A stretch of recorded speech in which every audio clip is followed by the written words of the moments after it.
No, yet. I'm sure it's loading. Oh, okay. Wait some seconds and see. Okay, just a minute.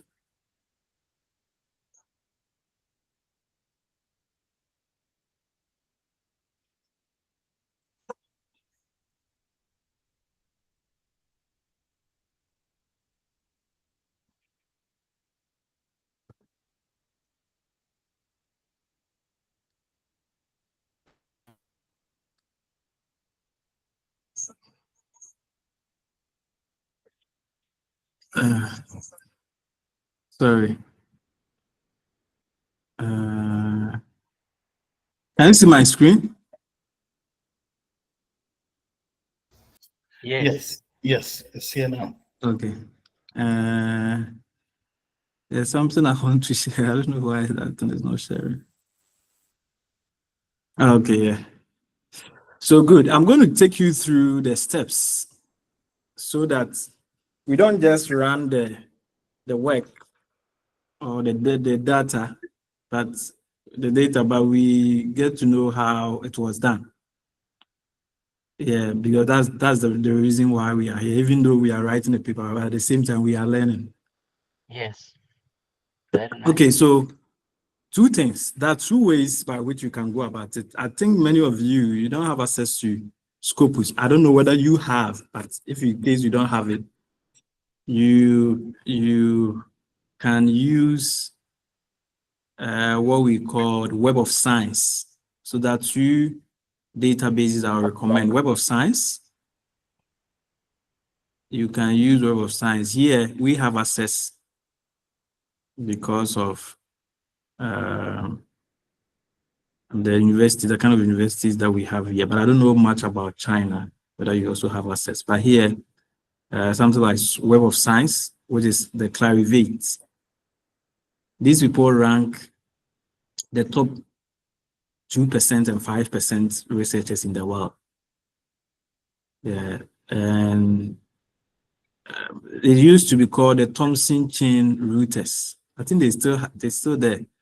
They are the owners of this news agency called the Reuters. I think maybe some of you have read their news articles before. The Reuters or Reuters. Yeah, they used to be called Thomson Chains or Thomson Reuters. Yeah, it's a big organization, has media, academics, and all that. But recently, this organization has acquired that is called the Clarivate or the Clarivate. So it's more of like they are analytical organization. They are into data analytics. It's a big organization. So you normally see this logo. For some of you, I think once you were trying to, yeah, good. So you can see the predecessor, Intellectual Property and Science Business of Thomson Reuters. Yeah, they used to be the owners, but now they have purchased it for Clarivate.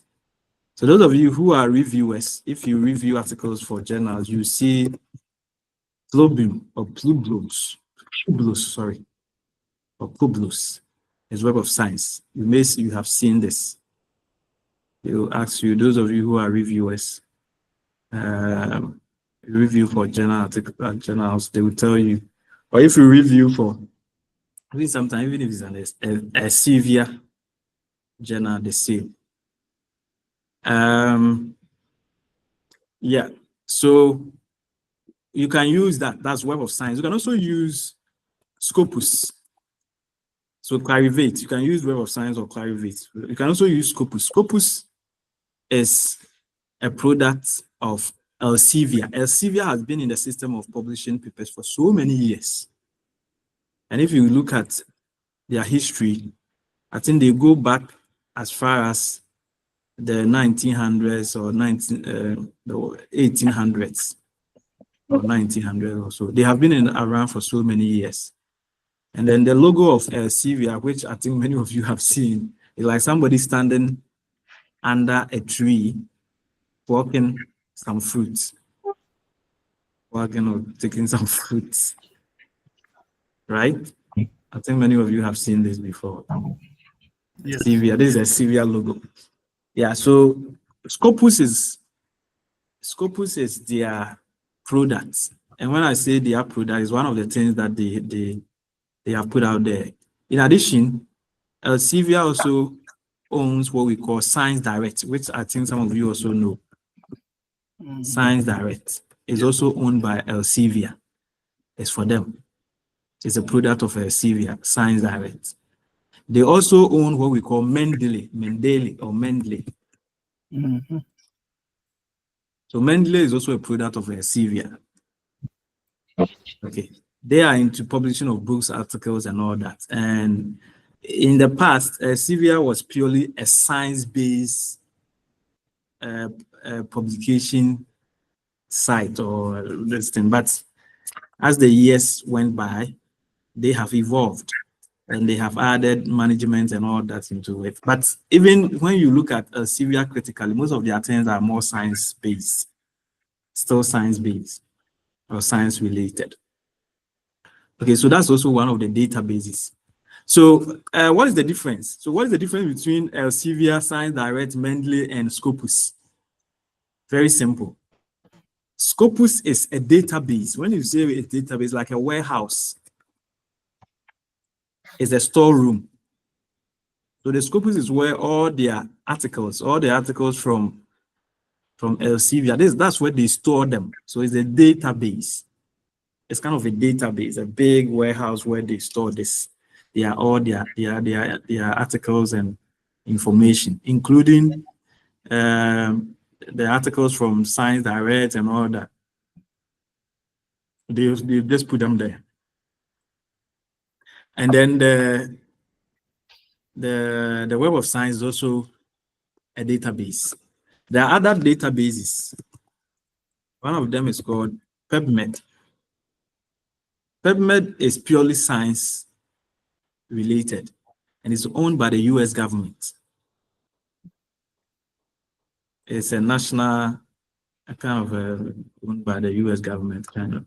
And this website also stores all the medical related literature. So biomedical literature can be seen here.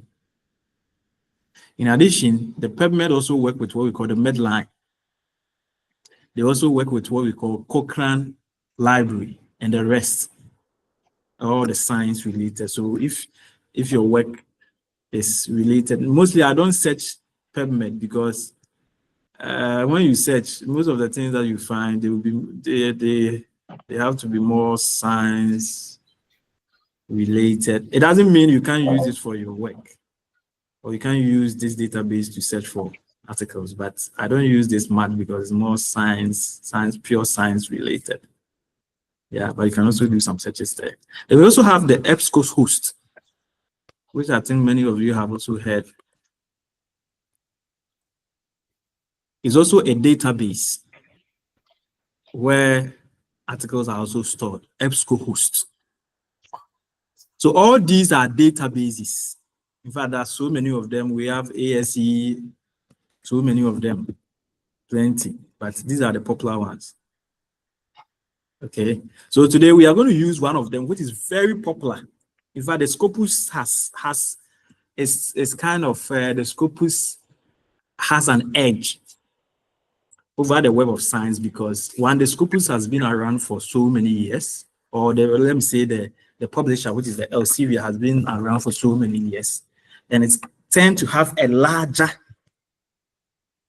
outcome when you search anything in it compared to the other databases. And that's what we are using to search for articles for this work. So the database where we are taking our articles from is Scopus. How do you set the Scopus? So to set Scopus, very simple. You need what we call keywords. Where do you get a keywords from? You get a keywords from your research objectives or the research topic or the research that you are working on. In our work, we are trying to find out the risk associated with the risk or risk, however you want to put it. associated with what? Green finance, climate Climate finance, finance, sustainable finance, and biodiversity finance. biodiversity finance. Okay, good. So risk, then you come to, because we are looking at two main groups of article, the risk and then the finance. What else? Sustainable finance, Okay. but yeah, biodiversity finance and sustainable finance. Yeah.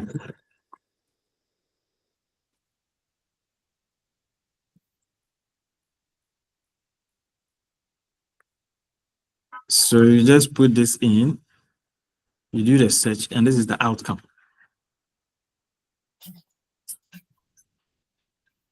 Okay, this is the outcome. But another thing that you can do is that you, when doing the search, you can add asterisk, which many people do. Sometimes some of the papers or the articles are hidden. Or they come in a certain form. Therefore, adding the asterisk. I'm just going to add one to see whether we get additional one. If we don't get additional one, I'll revert back to the normal one. Yeah, it has a way of increasing, but some of the things are hidden sometimes. Yeah, Professor, I think the first one, I think when we add the asterisk, we can remove, for instance, the risks. We can just have one risk and add the asterisk. So it can cover for the S in case it might be. Okay, so we remove one of the risk. Yeah, we remove and just remain with one risk. Remove all and just one risk, add the asterisk after the risk. Okay, yeah. Only one risk and then Yeah, and add the asterisk. Yeah, okay. That one also work. Let's try and see how this will go.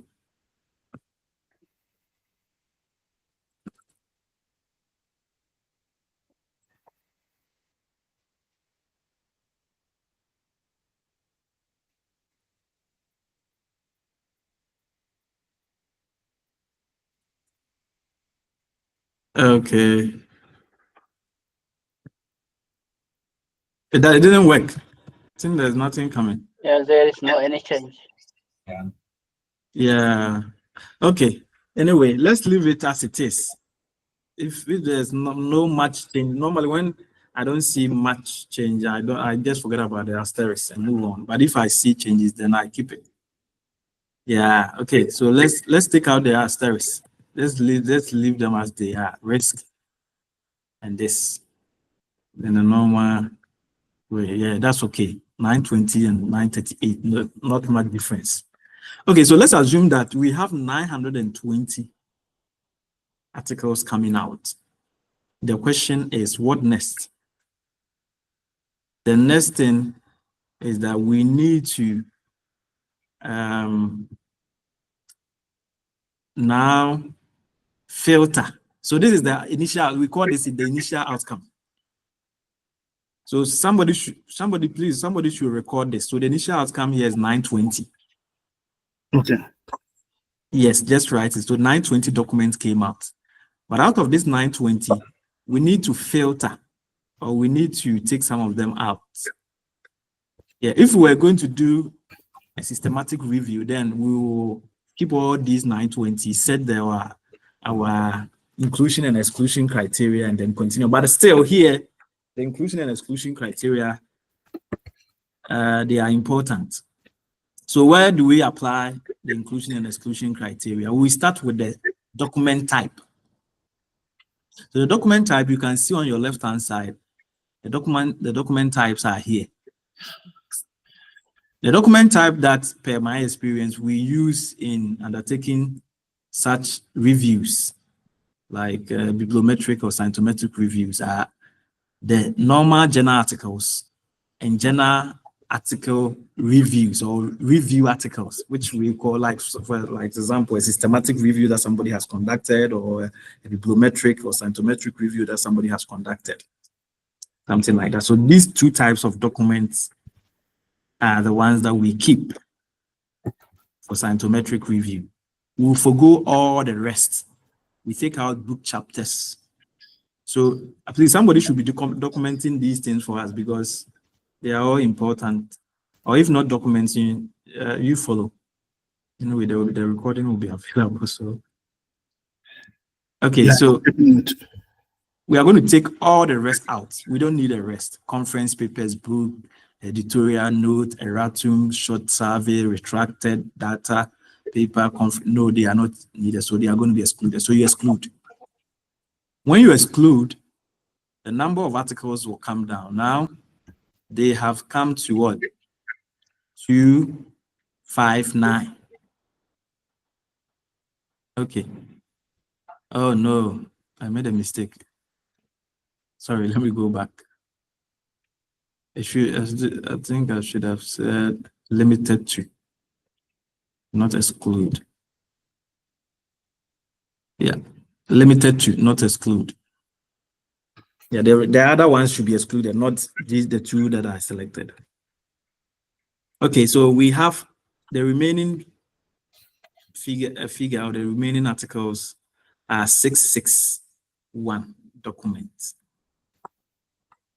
Another exclusion criteria that we can set is the language. In most cases, and so far from what I know, if you are writing your article in English, you need to take out all articles which are not written in English. Because we are not going to write this article in Russia or Chinese or Spanish, or that we have to take them out. So they are going to be taken out. So exclude all these things. When we exclude, we'll be left with 640 documents. Still, can we apply exclusion? Let's see. Now let's look at the source type. Okay.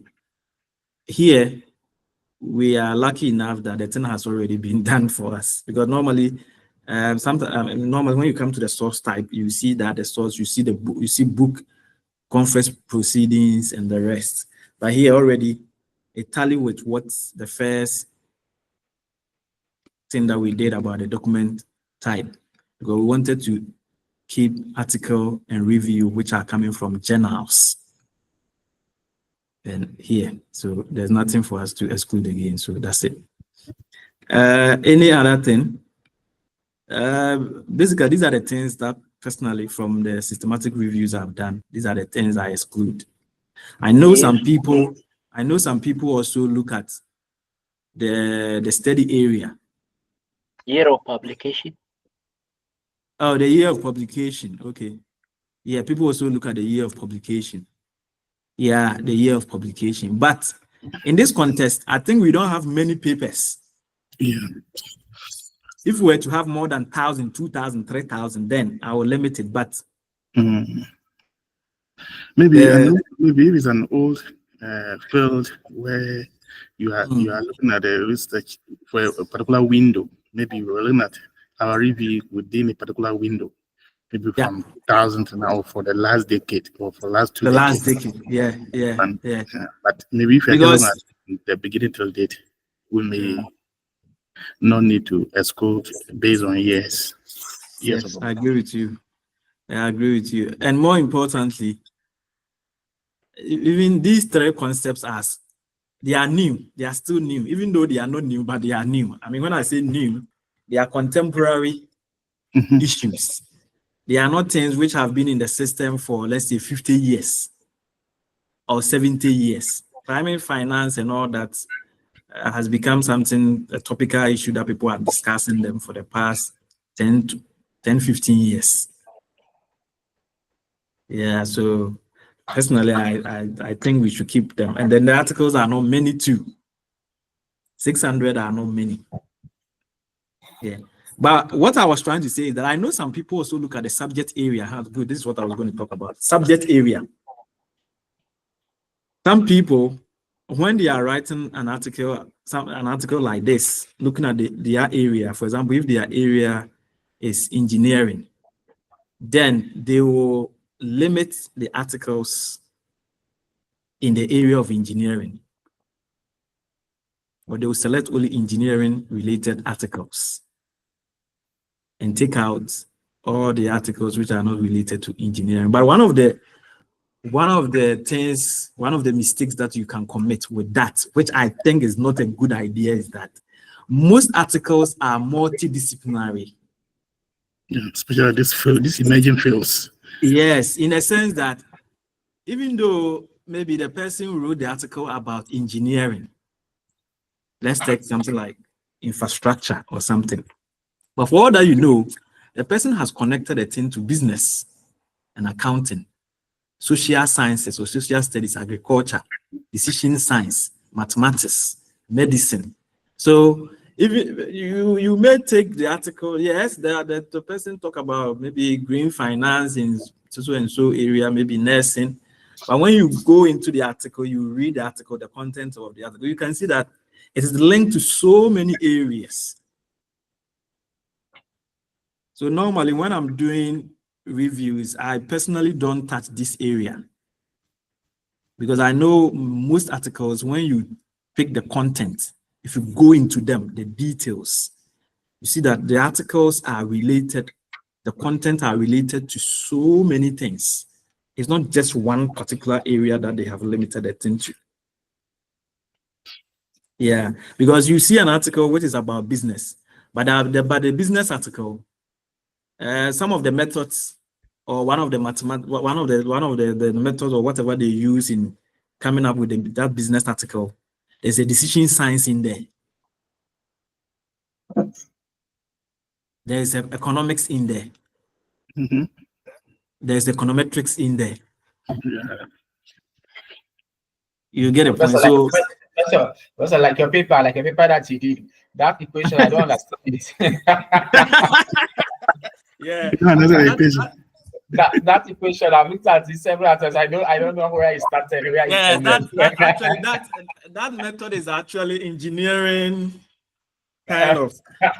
It's kind of engineering, this engineering science, some of their methods that are utilized. Yeah, so that article, for example, if you take that article, even though it has aspects of green finance and this and that, there, you can see that it's linked to so many areas. Therefore, if you are searching and you get to this point and you are limiting the articles that you want to select and some of the articles that you want to reject, and you decide to say that, okay, for example, the article is about, let's say, green finance. It didn't talk about econometrics.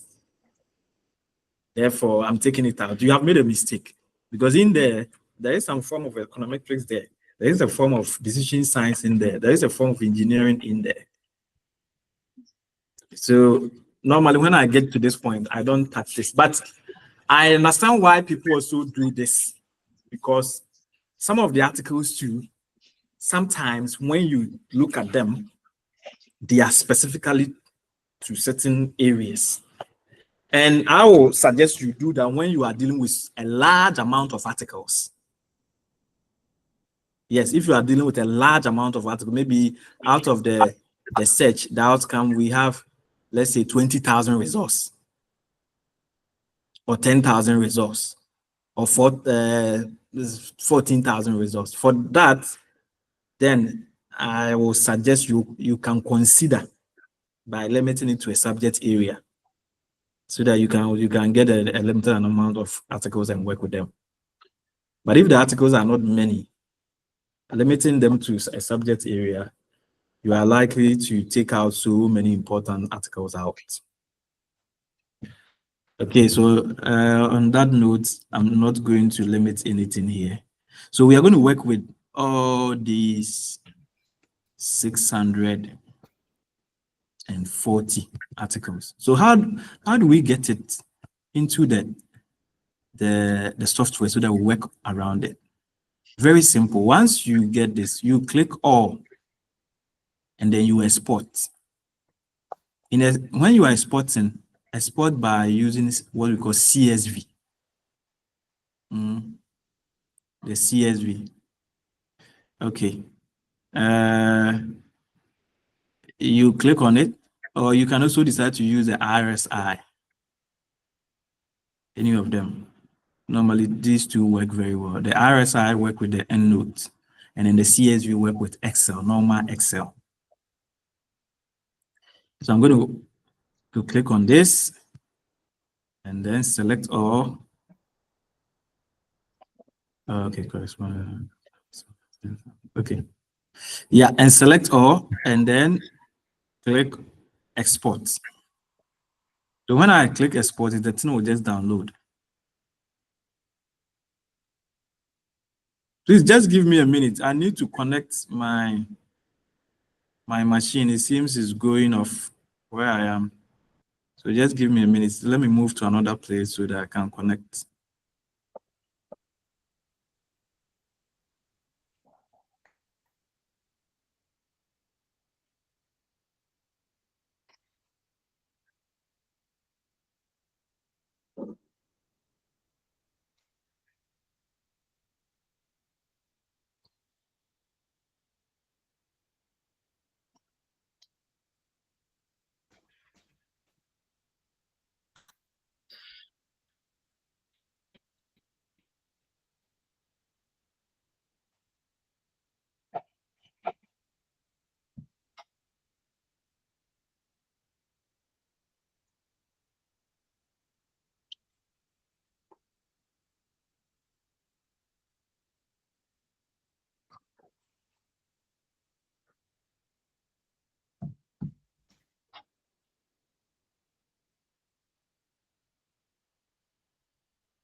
Hello.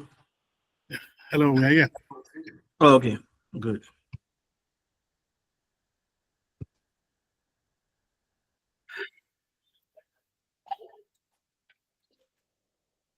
So I've downloaded the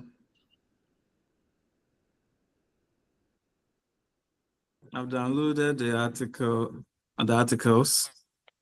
So once you download, it downloaded yet? Oh, it didn't.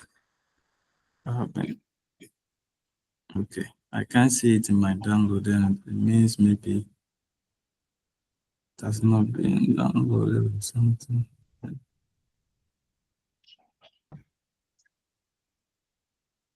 Okay, let me try again.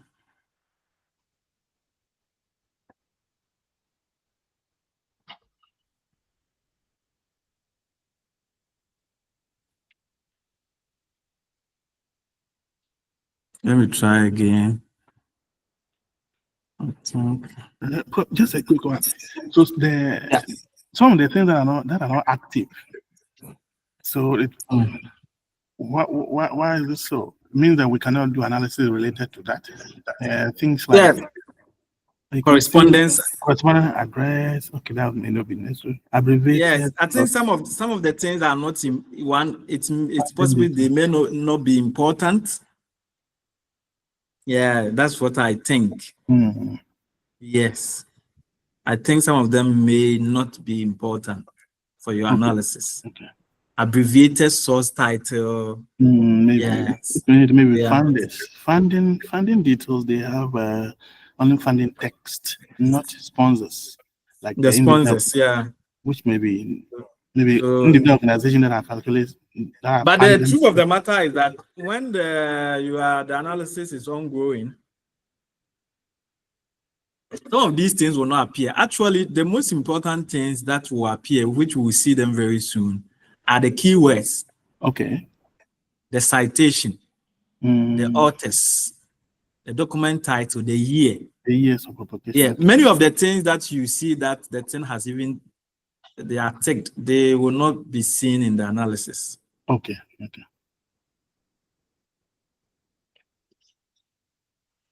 Okay, what's going on?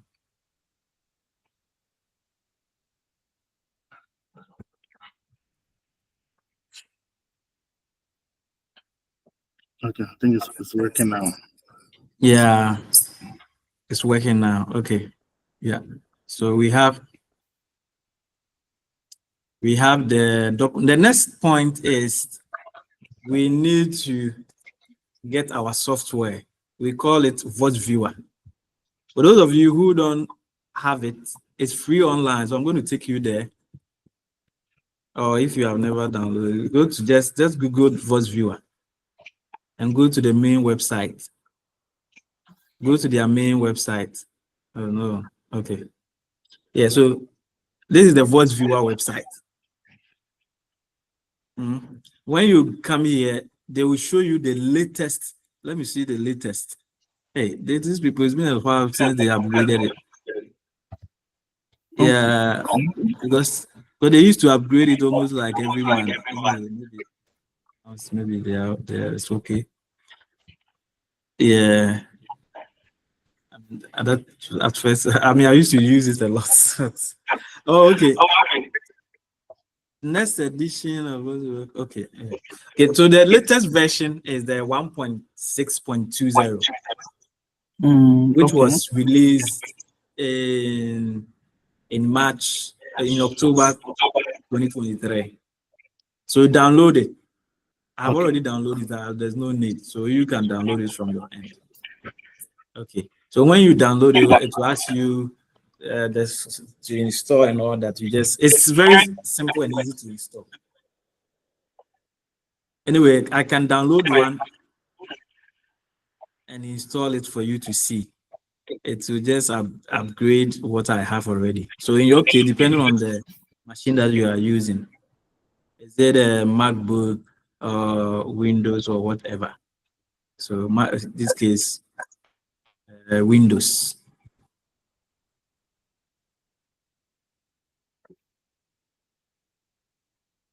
Okay, I'm going to close this one.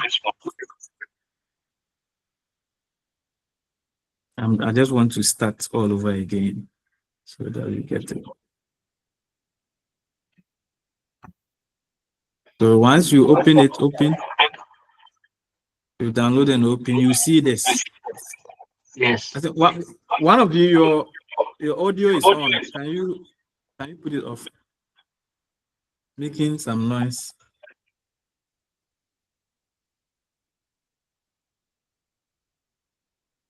Okay. Then you click on, anyway, go straight to run. Go straight to run. Let's try to run any of them. Extract or run, any of them will work.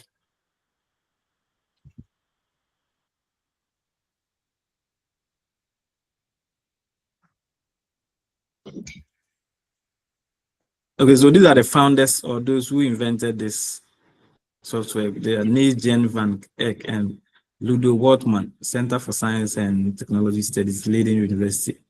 I think it's in Norway or Sweden or one of them. Okay, so you will see this. So this is the interface, or this is the this thing. Once you open, this is what will come, right?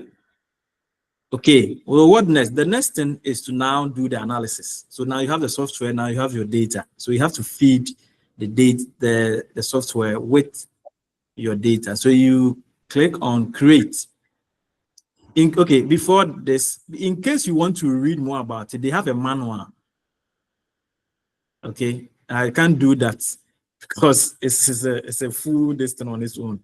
You can take your time and read. I can't take you through the manual. It's a big document.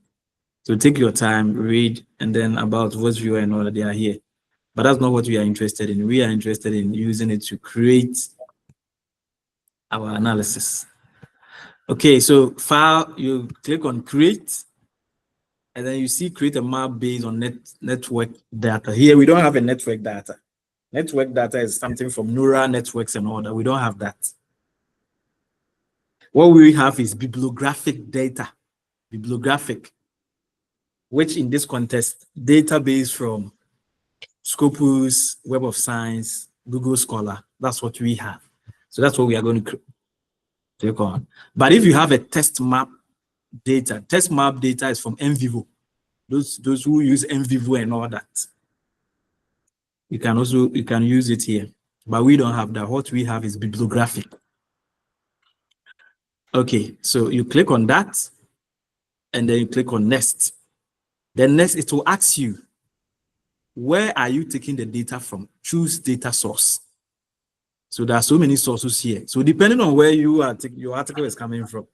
Is it coming from PubMed, Lens, Dimension, Scopus, Web of Science, and so forth and so forth. So these are the ones that this software supports. Crossref, Euro PMC, Wikidata, and the rest. Okay, so in our case, ours is from bibliographic databases file, which is Scopus. Okay, if in case your database is from EndNote or RefWorks or RIS, the meaning of them, you can click the next one. Okay, good. When you click next, it will open this for you. So where is the data coming from? In this context, our data is coming from Scopus, right? So the Scopus, you need to search where you have saved this. In our context, or in this case, I have saved it or I downloaded it into my downloads. If I check my downloads,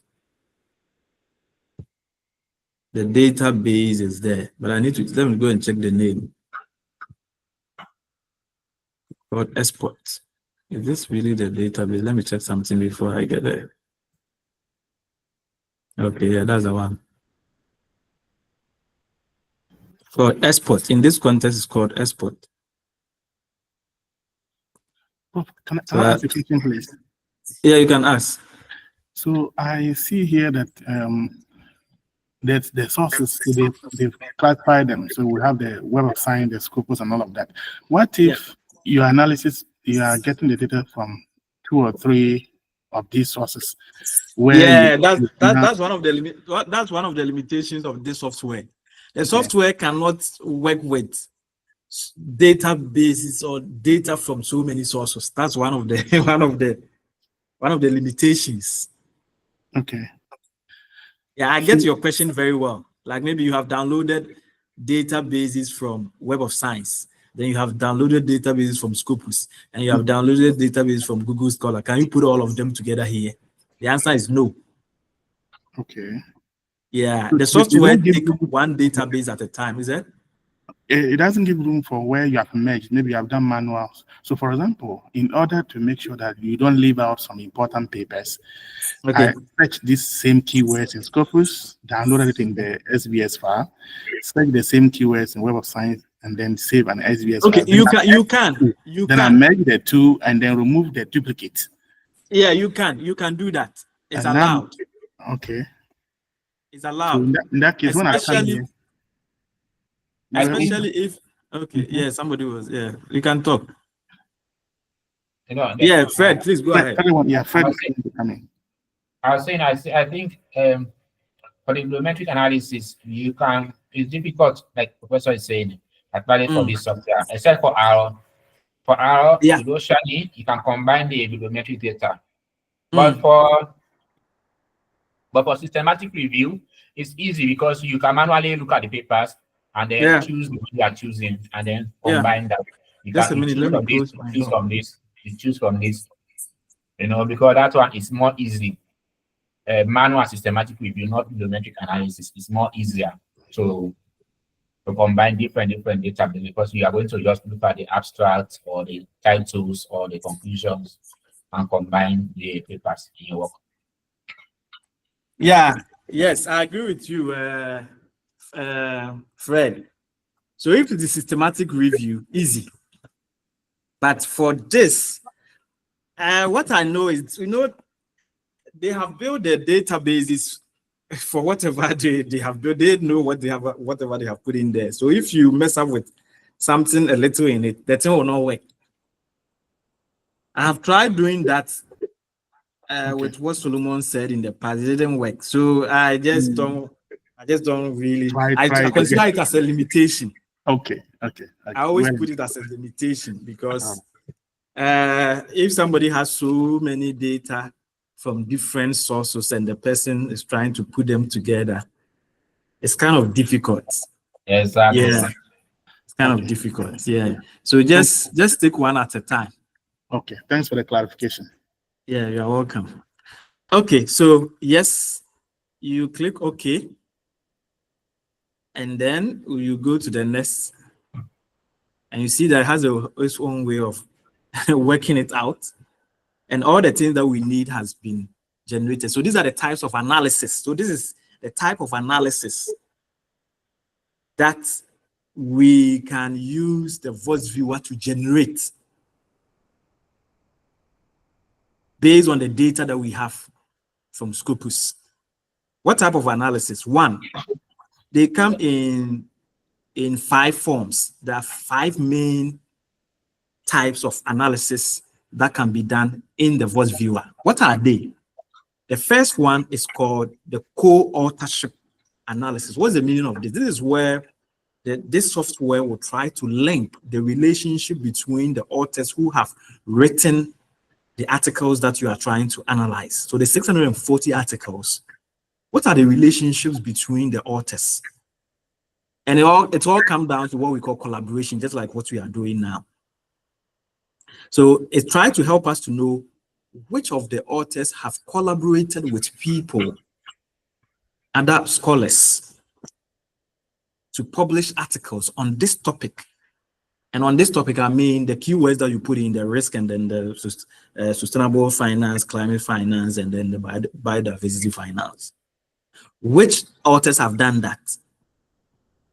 It even has a sub-analysis, kind of a unit of analysis, even under each of them.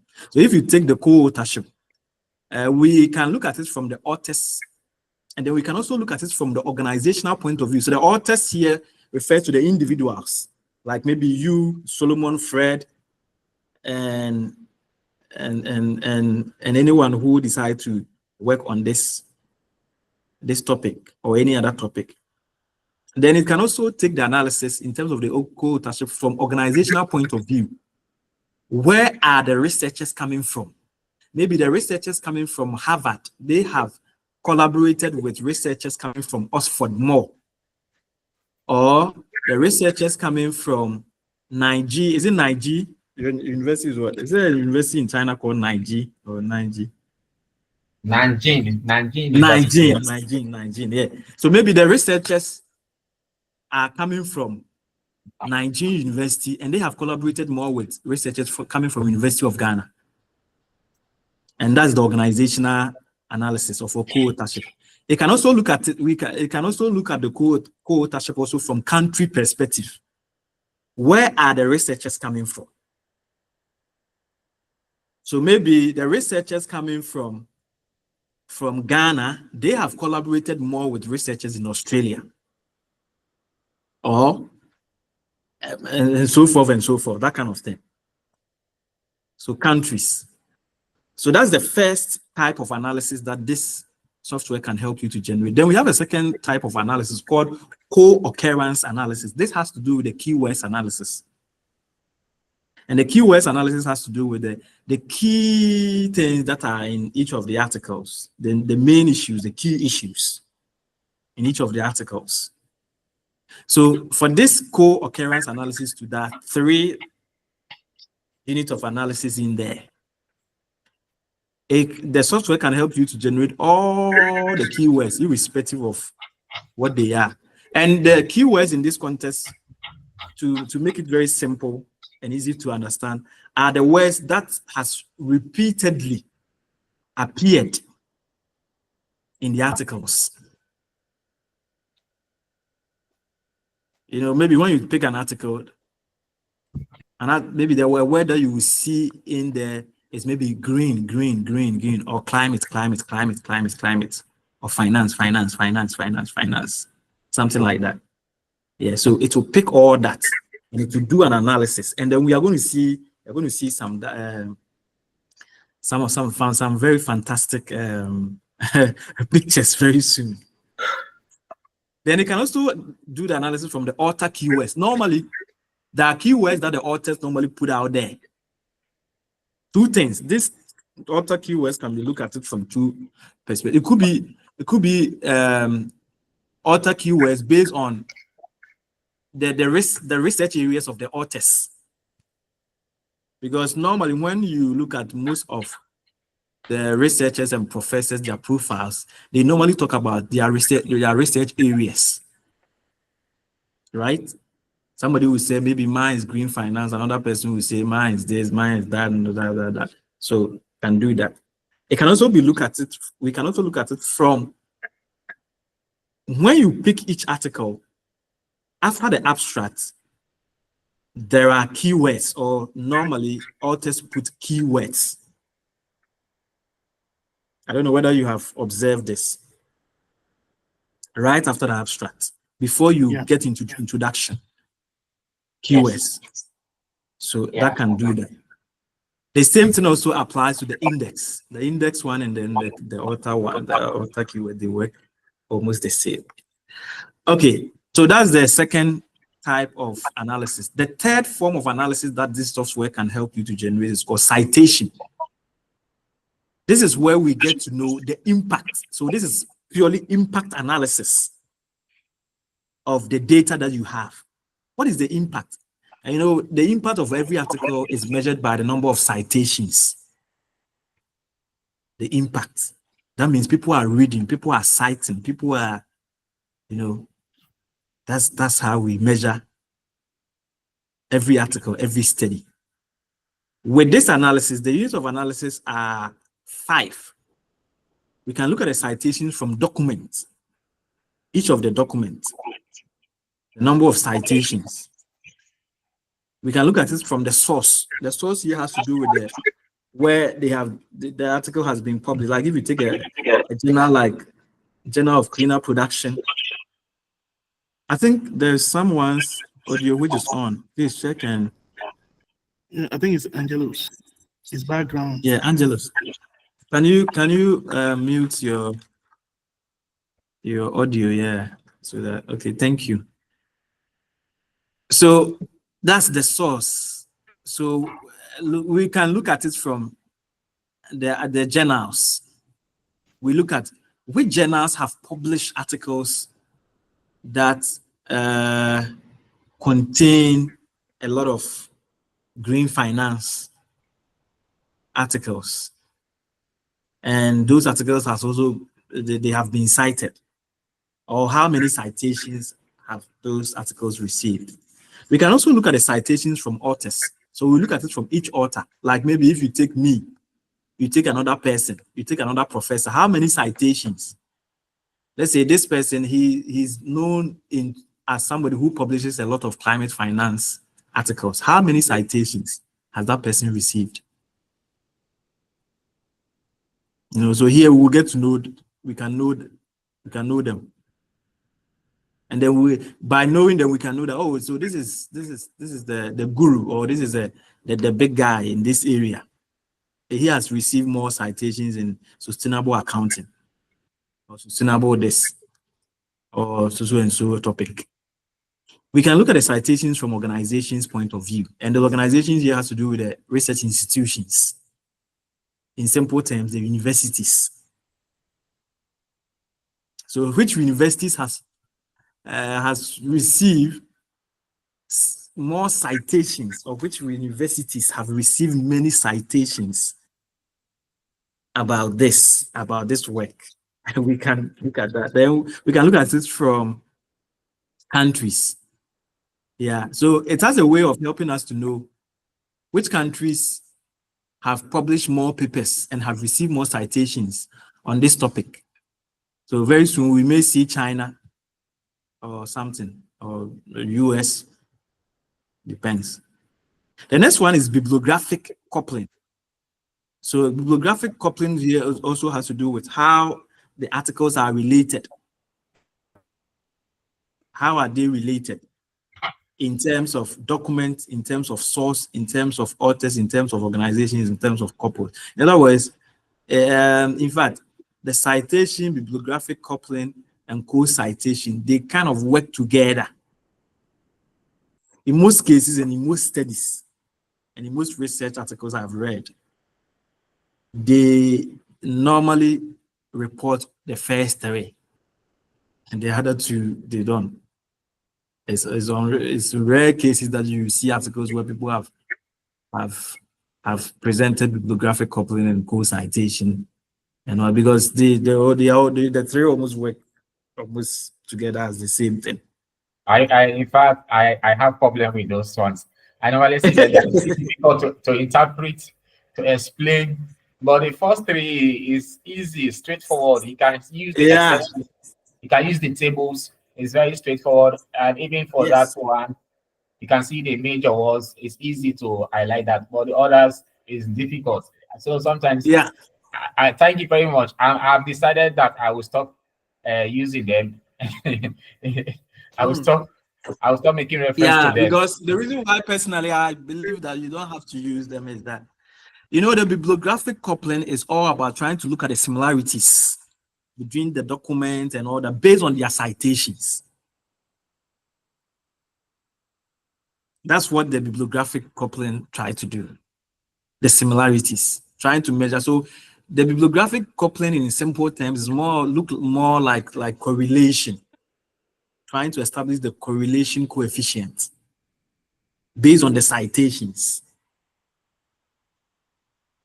So that's why personally, as I said, I don't really use it, but you can use it if you want to, because sometimes people use it for a reason.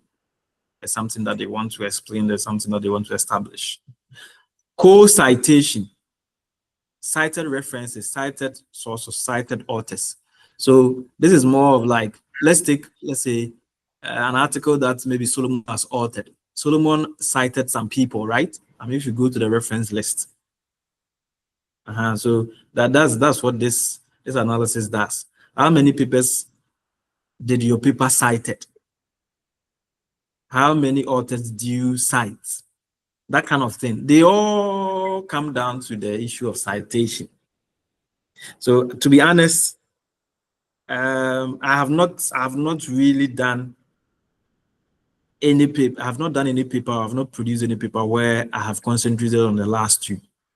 I always concentrate on the first three. It doesn't mean the last two are not important, or they don't mean they are not important. They are, but if you think they are suitable and they are important for your work, that's be it. But for me, in this paper, I would prefer we just concentrate on the first three. Yeah, we are not trying to do so many citation analysis and compare papers and compare sources and all that. That's not the focus. Other than that, it's like we'll be doing so many things, which to me, they are not the core reasons, even the citations, even the first three. In most of my papers, I just only do the first, the second and the third. The keywords to help me to know the key areas. And then the citations to help me to know the impact. I don't even do the co-authorship analysis, because sometimes when you do the co-authorship analysis, you don't, especially when the papers are not many, you see that the authors, all the authors, they have authored only one paper, and they don't have very strong collaboration with other authors. Yeah, so I just do the second and the third. Anyway, let's come back. Let's do the analysis. So let's start from co-authorship. So let's start from authors. Okay, so the authors, ignore document with the large authors. No. Okay, maximum number of authors per document. You can reduce this per document. Like, how many authors do you want to be included in this analysis? Like, if we take one author, how many papers do you expect that author has published on this topic? Yeah, if you set it too high, it's likely most of the authors will be taken out, because most authors have not authored many papers. So I will put it like, let me make it two, and at least two. Yeah, at least two, so that we can get more. Then click on next. Maximum number of documents of an author, okay, 2 here. The same thing as I did over there, 2. Minimum number of minimum. So if I make it 2, it means only 11 authors meet this threshold, which means not many, because in total, based on the 640 documents that we have, the number of authors per the software is 289 authors, or 200 researchers have authored the 740 documents. So if we are looking for authors, this is one of the reasons why, as I said, I don't normally do co-authorship analysis and all that, because sometimes you don't have much studies and they don't meet the kind of threshold that you want. Okay, let me make it even one. Let me make it one at least, or maximum one. Let me see what will come out of. At least the person should have published one paper. Okay, so these are their names. So in case you want to record their names, these are their names. So an author or a researcher called Peter Warren has published 3 articles on this topic. Dwayne Norley has 2, and the rest 2, and then the rest. So you can see majority of them have published only 1 document. Majority, a large number of them. Yeah. Okay. Anyway, let's go. And then the largest set of connectors. Do you want to show this set of instead of no? I don't want to show. I want to show everything. Yeah. So this is how it will come out, which is not nice. The network are not showing so nicely because they are disjointed, because we don't have much collaboration, or than there's not we don't have, or we are not seeing much collaboration between them. No, the collaborations in here are not much. It seems the authors have authored, or they have written their own articles, one. It's just 1 or 2. So they are on their own. Okay, you can change the colors. This is how it looks like. Okay, yeah, this is not nice. Anyway, let me go back and do the same. Now let me make it, let me assume. Yes. If it is only 3, what will happen? If it is only 3 who have collaborated, this is how it will look like. Yeah, so this one it will not work well. So this co-authorship based on the authors will not, I will prefer will not include it in our analysis, because it's not showing well the relationship or the connections are not well. So now let's look at this from organization point of view, which is the universities, and see whether we can get something good. So if we make it 2, at least 2, yeah, this is good, because in total 1,049 organizations, research organizations, are involved in this 640 documents. So if I make it at least 2, yeah. So in London School of Hygiene, University of Chinese Academy of Science and all that, Trinity Business School, Curtin, Australia, German Institute. Okay, so these are the universities. Let's see. No, I want to show everything. I want to see how it looks like. Oh, okay. Now let me concentrate on only the connected. I decided to show all. But if I decide to show only the connected ones, those who have collaborated, let's see how it will come out. 142, let's see. Okay, so these are the universities who have collaborated in writing research articles, which I think we can show. I don't know whether it's good, but if you want us to show it, we can show it. Yeah. Okay, that's for the universities. So it depends on how we want to go about it. Now, let me come to the countries. Let me see how the countries will go in terms of co-authorship. So 92 countries have been involved in this research work. The key countries are the UK, US, Germany, China, France, Italy, Australia, Austria, India, Netherlands, Malaysia, and all that. UK has 118 documents. That's huge. Followed by US, Germany, China, France, Italy, Australia, Austria.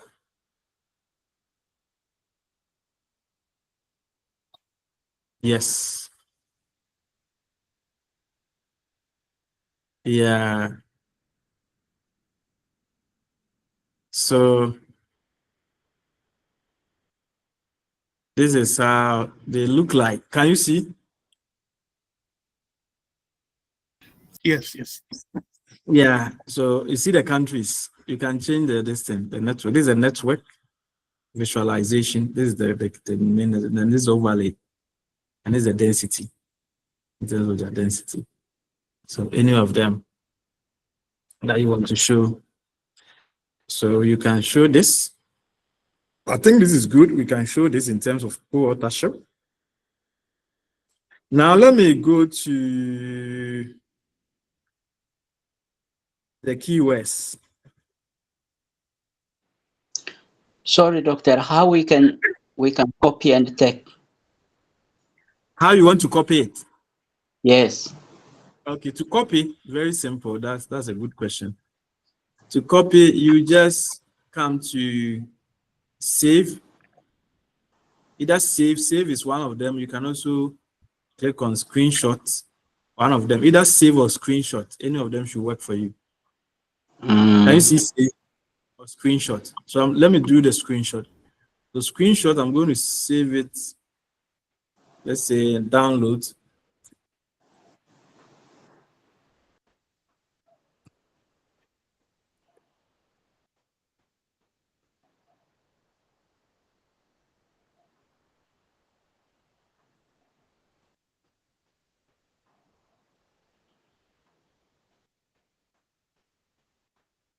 So this is how it Oh, looks. In case you want to edit it, you can edit. You know how to edit pictures? So you can edit it if you want to.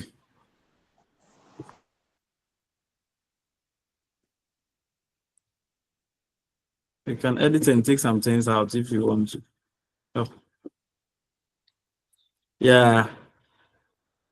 Anyway, you can also leave it as it is and show everything.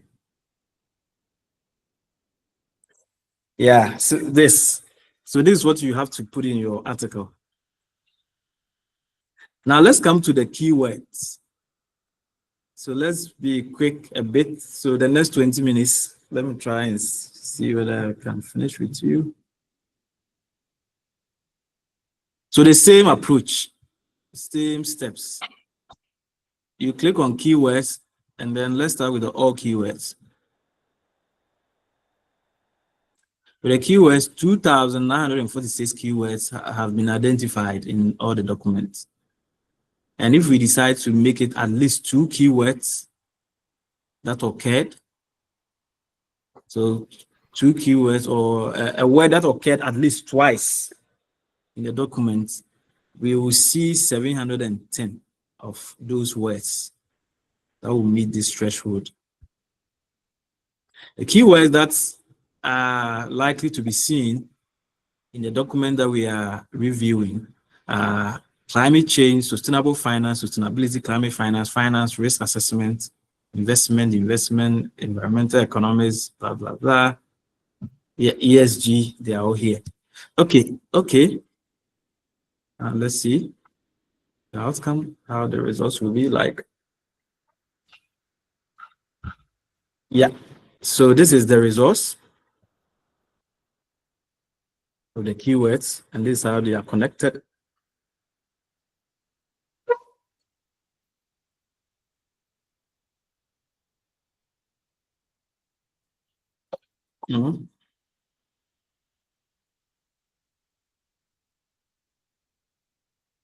If you want to look at it from the overlay point of view, you can look at it from the overlay to give you an idea of the keywords which are in the articles and the density. Okay, I hope it's clear. You can do the same for the other one. Let me quickly go to citation, and I think we end so that if anybody has a question, because the rest, I think for now that you know how to go about it, you can do it. Now let's go to the citations. I'll just do one of them, then the other units of analysis, I guess you can work them out yourself. The unit of analysis, let me look at it from the point of documents, each of the documents. Which document have received more citations? Out of 640, a minimum number of citation of a document. So here, I would say none, because some of the articles are new. So, but normally you have to set your minimum number of citation. That if an article will be included, you can say the article should have, let's say, about 50 or 10 citations or something. You know, so it depends on you. But here, let me make it 2 at least. That paper should have at least 2 citations. And if 2 citations, the number of documents that meets that threshold is 422. So these are the documents. Well, these are the articles. Yeah. This is good. Oh, wow. My name has appeared here. Yeah. Very bold as one of the top ones. Wow, that's it. Yes, it's very bold. It's very bold, though. I think Yeah. Giglo. It will be like that one and Giglo. Yeah. Top Amazing. one. Yeah, this Giglo, I saw that it was a really good paper. One of the papers I reviewed when I was What? Google? Yeah, that Giglo thing. Giglo. Oh, okay. Giglo. I think that paper must be that systematic review you did on that green finance something. Yeah. Oh, I see. You remember the systematic finance systematic review, right? Yes. Yeah, it's one you did. Okay. I'll check that paper. Wow. Wow, that's impressive. Okay, good to know. So this is how the document will look like in terms of the citation. So these are the things that I will just be copying and sending you the images so that we all do the analysis. We just write about them. So how do you write about them? Very simple. You can just look at what people have written in the past as to how they interpreted them. It's just interpretation. You don't even need to look at papers. It's just how you see them. For example, maybe based on, normally we use what we call the nodes. The node, I mean the bubble or the bubbles. The bigger the bubble, the bigger the impact. The impact. Yes.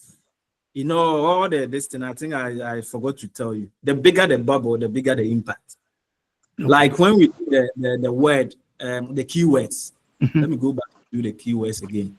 And the bigger, the bolder the word. Yes, the bolder the words or the bolder the nodes, the stronger. the stronger and the better the impact. Okay. Yes, so that's how they work. Yeah.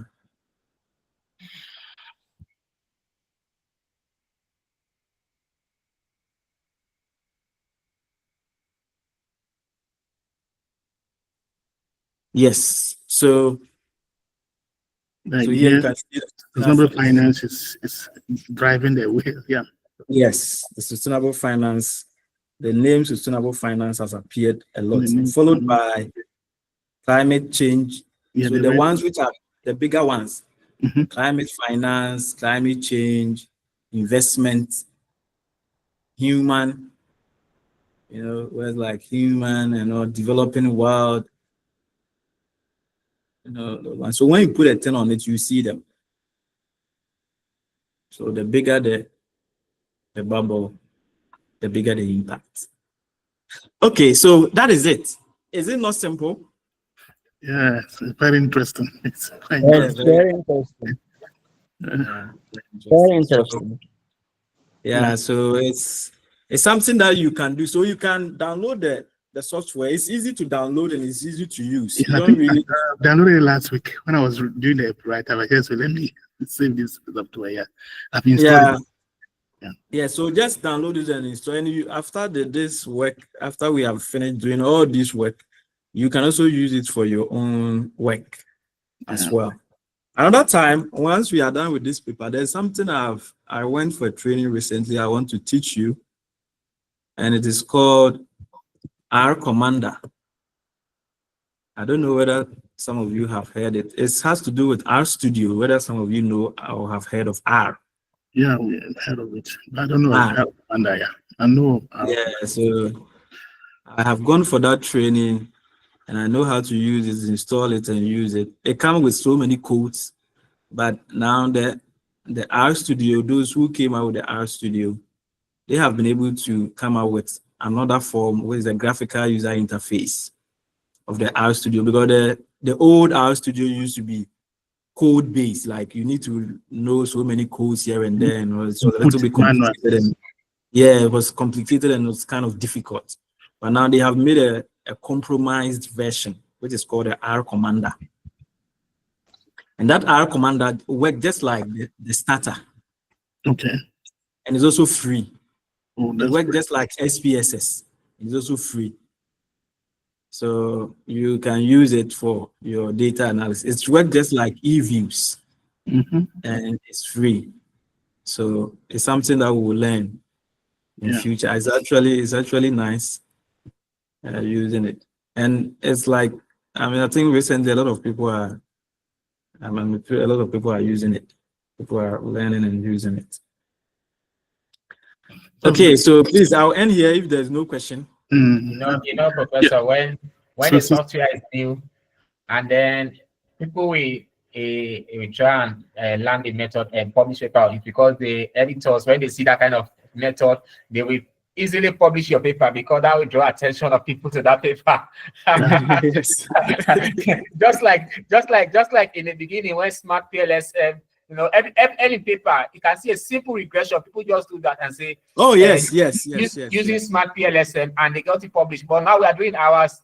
They are not accepting it. They want a more necessary condition analysis. We are not doing those kind of things. They want those complex analysis like what you do on your paper. Yeah, I know. Now, so you see. So when the method is immediately you do a paper on that, it's easy to get it published because it draws attention. It's easy to get it published, but once the method become popular, well known, everybody is using it. They're now looking at the complicated stuff. Yeah. You have to be able to convince them beyond reasonable doubt. Convince them. You're able to. Yeah. That's true. Yeah. So two things before we go. I wanted to say, so dealing with the systematic analysis aspect, you know, like we said, we want to do hybrid. Yeah, the systematic analysis aspect, I would prefer we look at that from the next time that we meet. Okay. And that should be any time from now till next week. Next week, yeah. Yeah, any time from now to next week. We look at the systematic part because now the bibliometric part or the scientometric part, now we know it. Yes. What we have done today. So how are we going to go about systematic? Systematic, so we can do our hybrid method. Yes. So that will be done when we meet the next time. I'll take you through the thematic and then the content, how to extract, and then how to do the coding, and then work it out. So I'm looking at Friday, but I will confirm by tomorrow whether we can meet Friday. If not, then we can meet next Tuesday. Okay. Yes. So that we can. I want us to finish this thing quickly so that we finish the write-up. Already, you and Fred and Angelo, you have already written sections already. So I think we have done a lot of work already. So we need to get this part done so that we can complete the work. Yeah, Professor, can I suggest something? Yeah, please go ahead. Yeah, and so my suggestion was, because being that we have almost, because this is almost the findings we have in front of us, which is just a matter of copying it, put it in the word, and interpret. I was suggesting that why not we focus on one paper and finish it. Then I was also thinking about us agreeing on the final title. Now that we have come this far, we should now be able to streamline the finding, the title for this paper, this bibliometric paper. We should be able to streamline out the findings so that this title can now go. That will now help to further refine some aspect, and then maybe in the next meeting we can now bring more what can be aligned properly, what is not aligned, and then Okay. in that sense, when these findings are together, we can now work on, like you said, you will give us 1 or 2 graphs to interpret, another person another 2 graphs. Then we put them together. Then we can have a discussion. Of course, Angelo will do the conclusion and the limitation and all that, and the future direction. The other team members. So it's good okay. that we finish one So paper. Now it's okay. Then we can move to the next Fred. paper.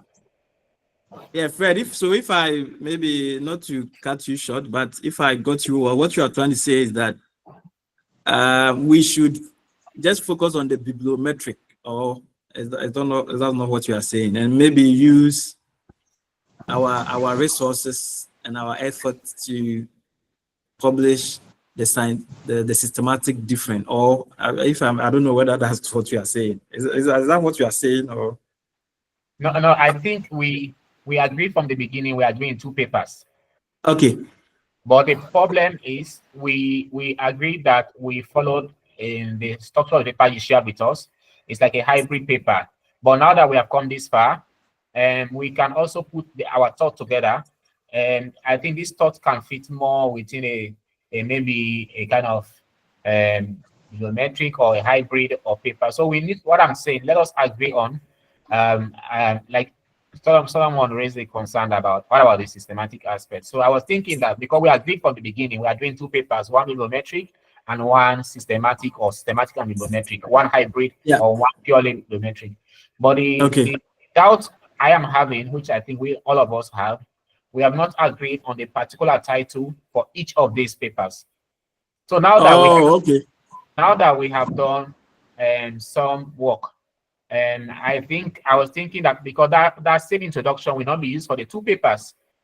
So I was thinking that, Professor, now we have come this far up to data extraction, and even before we go to data analysis, it will be appropriate for us to streamline the titles and define clearly the titles that this bibliometric, this is the title, this systematic and bibliometric, this is the title. Then before we go to the interpreting, because we have to interpret and align our interpretation to the title of the paper we are doing. Okay, I get your point. So what I'm going to do, which I think I can do that, which is a good point, is I will look at what the three of you have sent by email, and then just conclude, because I have to read through what you have read. But already we have something already that you mentioned. But we need to streamline it. We need to really agree, or just be firm or confirm that this is what this paper, this is the title. This paper, this is going to be the title. This paper, this is going to be the title. But to do that, I suggest you give me the opportunity to read through what you have sent. I'll be able to generate something, and then we work. Let me read what you have sent, because I think when I read what you have sent, it will give me, to inform me about what the title is going to be like. But just that, one thing that I also want you to know, Fred, is that normally I don't really focus too much on the title, in the sense that sometimes even the very day that you are submitting the article, you'll be revising, or you'll be changing something in the title. Yes. I normally focus on the objective. Yes, I wanted to say that the objective is more important, guided analysis than the title per se. Yes, I focus more on the objective. So what is the objective? Let's say this article, what is the objective? Once the objective or the objectives have been established, then we can work and get the thing done. Once we are done, any title that we have, to me, we can easily modify to suit the paper, the document that we have at hand. Okay. Yeah, so we can do all these things. You just give me the opportunity to read through what you have done. Yeah. When we meet next time, I'll put something forward, suggest something that we all discuss, and we agree on something, and we take it from there. Yeah. Yes, thank you. So yeah, like Professor, can I ask one question, please? Yeah, yes. you can ask. Yeah, please go ahead. Yeah, my question is like, my question is, the software you have showed us, the VOSviewer and Yeah. the R Commander.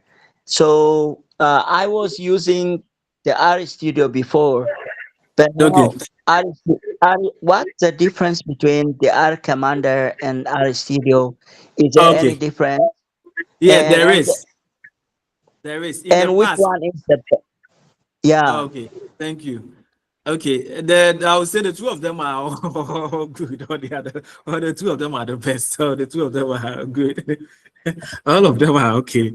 But the only difference is that the R Studio is more for those who are good at coding. And when I say coding, people who can, yeah, if you are not somebody who is a coding inclined person, you are going to find it difficult because it comes with a lot of code. You have to remember so many things.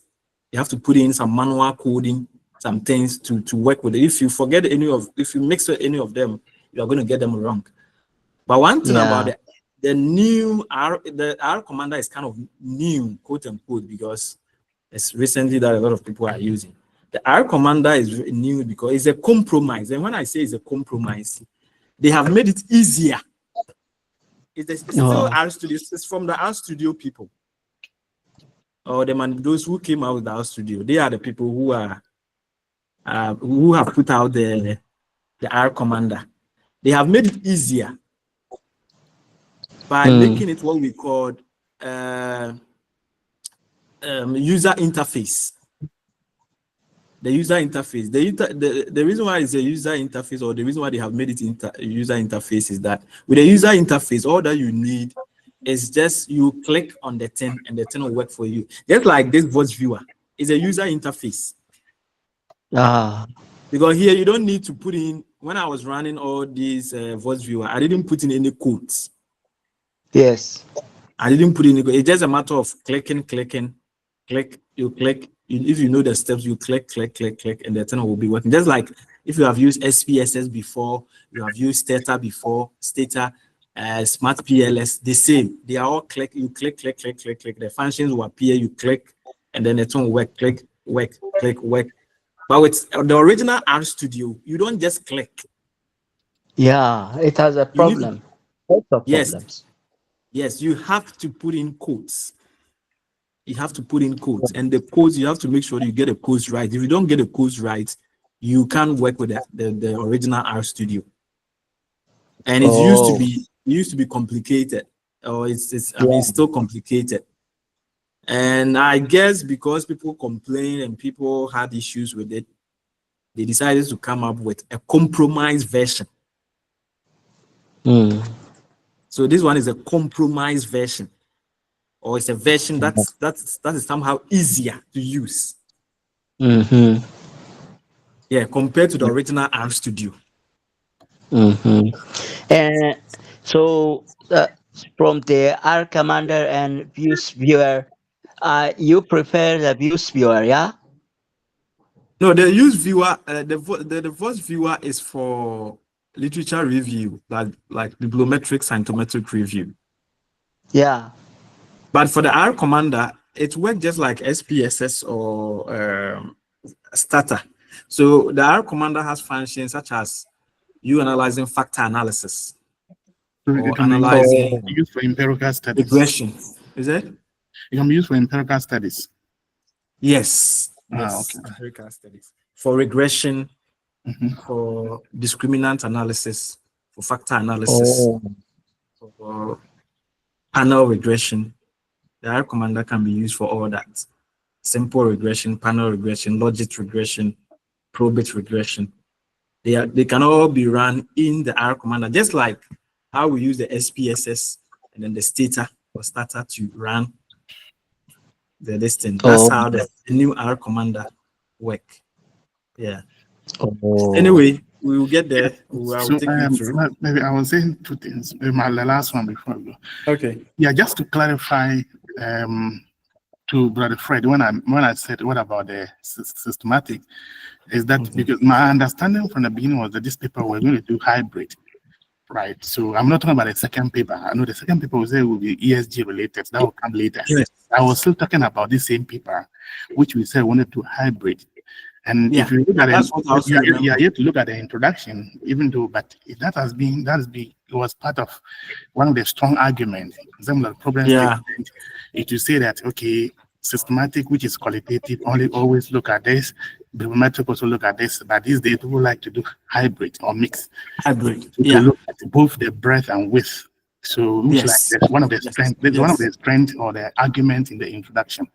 Okay, that's good. That's So good. if we want to go only bibliometric, then we can revise anyway. Those things can be changed. Yeah, But however, I just want to Fred, make I sure guess that yeah. Before we even get to the next meeting, Fred, I guess I suggest we stick to the hybrid, because one of the things about some of these top journals is that they normally want something robust. yes. If we were submitting the article to any other journal, which is not that highly ranked, then for that we can just divide the analysis into two. Do bibliometric separate, and then the qualitative part separate. Then for that we can get even 2 papers published out of that.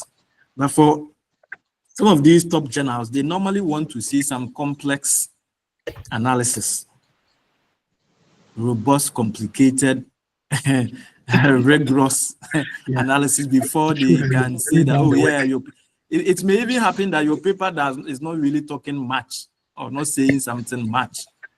But because your analysis is complicated, they will just accept it. Yeah, so for now, I suggest we stick to our original plan.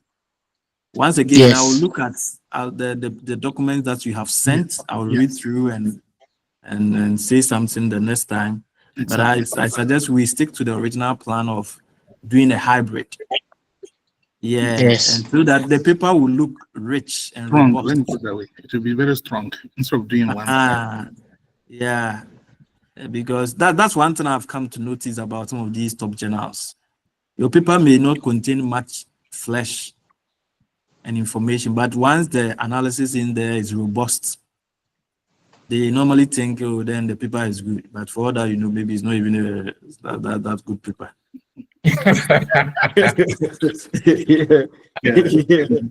So I think the objectives are more important. Professor, as you are talking, I'm laughing. I want to share my experience. I have done another paper on bibliometrics. It has got rejected severally, so I know exactly. But when there's a combination of the systematic and bibliometric, I think it can go a long way. Yes. Yeah. In our subsequent papers that we write, we can look at them separately, especially if we are not taking it to a very top tier journal. Yeah, that's what I suggest, so that we can even get more papers, because I don't think we are going to stick to only these topics. No, not at all. Yeah. Then I also suggest, because of time and because of this is our learning curve, let us focus on this one paper and just do it. Yes, exactly. Let's take that one out. Let's focus on this one, on these 3 areas that we can find in something. Yes. And just do it, and then do this together with something. Because I know the systematic does not need to be too much. We are already, what I've written is already part of the systematic. We are already reviewed. It's already part of it. So it's just about how we explain what we are explaining and what we are going about it. So I think it's not about too much. This is about journal article about 8,000 words or 9,000 words. So I think it's okay. Yeah. We can just streamline and focus on this one paper, and then see how we work together and achieve this goal. Then I think we can plan in the future for more development. Oh, yes. Let's get this one done successfully. Yes. And once it is done, I think it will boost all of us, our morale. Exactly. To go for more. Yeah. Okay, then. Thank you very much for coming. I'm sorry I have to cut all of you short because it's been a very to run for another meeting at 3:30. Like, thank you. Minutes, but I want to just go out here to one or two things before I start. Okay, have a great time. See you soon. And then take care.